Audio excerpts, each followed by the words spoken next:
Oke teman-teman, jadi yang pertama adalah tujuan pembelajaran. Jadi, peserta didik mampu menyusun siklus akuntansi pada perusahaan dagang. Selanjutnya ada capaian pembelajaran.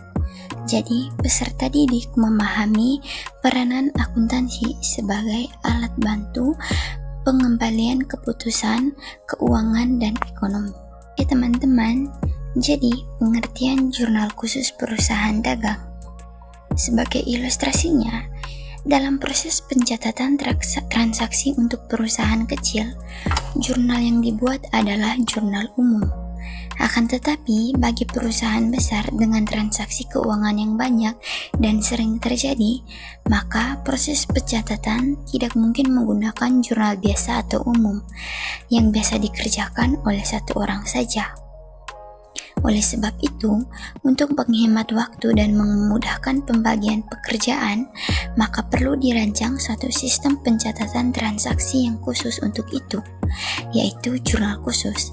Jadi teman-teman, jurnal khusus ini adalah jurnal yang dirancang secara khusus untuk mencatat transaksi yang bersifat sama dan sering terjadi atau berulang-ulang dengan tujuan agar dapat bekerja secara efektif dan efisien. Nah, agar teman-teman tahu, jurnal khusus ini terdiri dari yang pertama, jurnal penerimaan kas, guna untuk mencatat transaksi yang menyebabkan kas kita bertambah, seperti A. Penerimaan penyetoran modal berupa uang tunai, B. Penjualan secara tunai, C. Penerimaan pendapatan atas jasa yang kita berikan, D.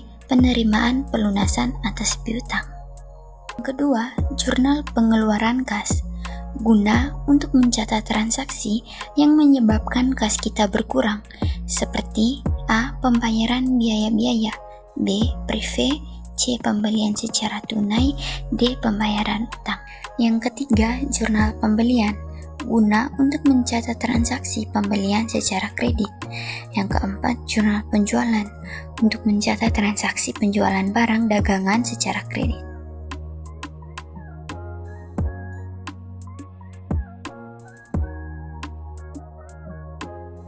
Seperti yang kita lihat teman-teman, di sini adalah transaksi yang akan kita bahas pada jurnal khusus pembelian dan jurnal khusus penjualan. Oke teman-teman, yang pertama jurnal khusus pembelian. Ingat ya teman-teman, jurnal khusus pembelian hanya untuk transaksi yang berkaitan dengan pembelian secara kredit saja. Seperti yang kita lihat, transaksi yang terjadi pada tanggal 3 bulan 5, keterangan toko A dengan syarat 2/10 N/30, pembelian debit, utang dagang kredit, senilai 10 juta. Yang kedua, transaksi pada tanggal 8 bulan 5, keterangan toko ABC dengan syarat 2/10 N/30, pembelian debit, utang dagang kredit, senilai 12 juta. Selanjutnya, tanggal 14 bulan 5, keterangan toko A dengan syarat 2/10 dan N/30, pembelian debit, utang dagang kredit, senilai 8 juta. Jadi, jumlahnya yaitu 30 juta. Yang kedua teman-teman, jurnal khusus penjualan.